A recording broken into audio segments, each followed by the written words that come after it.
রংপুরে একই পরিবারের 4 জনকে হত্যার ঘটনার রহস্য উন্মোচন করেছে পুলিশ। পুলিশ জানিয়েছে, ইয়াবা সেবন করতে বাধা দেওয়ায় একে একে হত্যা করা হয় পরিবারের 4 জনকে।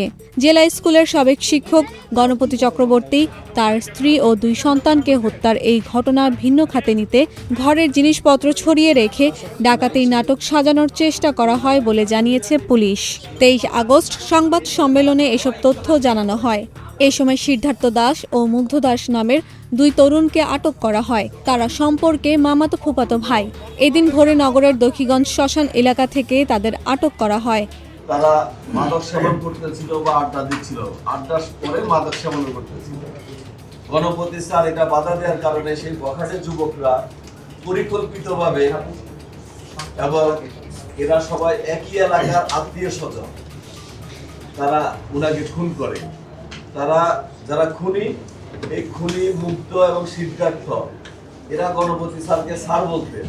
গণপতি স্যারের নিহত স্ত্রীকে কাকি ডাকতেন। আর মেয়েটার ব্যাপারে কথা হয়েছে, তার সাথে খুব একটা কথা হতো না। ছোট বাচ্চাটাকে তারা প্রিয়ম নামে ডাকতো এবং খেলাধুলা করতো তাদের ছোট ভাইদের সাথে। এরা সবাই একই এলাকা।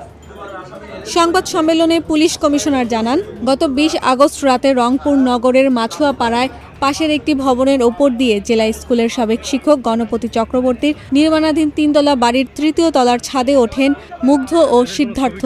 সেখানে তারা ইয়াবা সেবন করছিলেন। শব্দ পেয়ে ছাদে গিয়ে ইয়াবা সেবনে বাধা দেন গণপতি।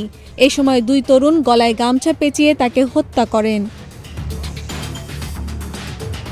পুলিশের এই ঊর্ধ্বতন কর্মকর্তা আরও জানান, গণপতির চিৎকার শুনে তার স্ত্রী প্রীতিলতা চক্রবর্তী 3য় তলার ছাদে যাওয়ার চেষ্টা করলে সিঁড়িতে তাকে হত্যা করা হয়। এরপর মেয়েরই ছাদে ওঠার চেষ্টা করলে তাকেও হত্যা করা হয়। পরে ঘরে ঘুমিয়ে থাকা ছেলে আয়ুষ চক্রবর্তীকে শ্বাসরোধে হত্যা করা হয়। স্যারকে খুন করা হচ্ছে, তখন উনি বাঁচার জন্য আপ্রাণ চেষ্টা করে এবং কিছু শব্দ হয়। শব্দ শুনে গণপতি চক্রবর্তী স্যারের স্ত্রী প্রীতিলতা চক্রবর্তী ওরফে ভোলা, এই ম্যাডাম উপরে আসার চেষ্টা করেন। উপরে আসার সময় ওই 2 জন খুনি উনাকে সিঁড়ির মধ্যেই গলায় গামছা পেঁচিয়ে, সেখানে ছাদের উপরে কাপড় চোপড় ছিল, পুরো একটা গামছা পেঁচিয়ে উনাকে সিঁড়ির মধ্যে হত্যা করেন। উনার চিৎকার চেঁচামেচিতে উনার মেয়ে প্রার্থী চক্রবর্তী, বয়স 25, সে যখন এগিয়ে আসে, প্রার্থী চক্রবর্তীকে তারা খুন করে গামছা পেঁচিয়ে।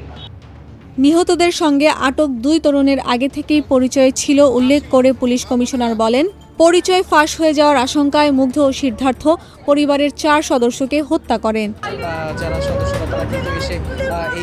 পুলিশের ভাষ্য, নিহত শিক্ষকের বাসায় থাকা 2টি মুঠোফোন ডিটারজেন্ট মিশিয়ে পানিতে ভিজিয়ে রাখা হয়েছিল। আলামত নষ্ট করার উদ্দেশ্যেই এমন করা হয়ে থাকতে পারে।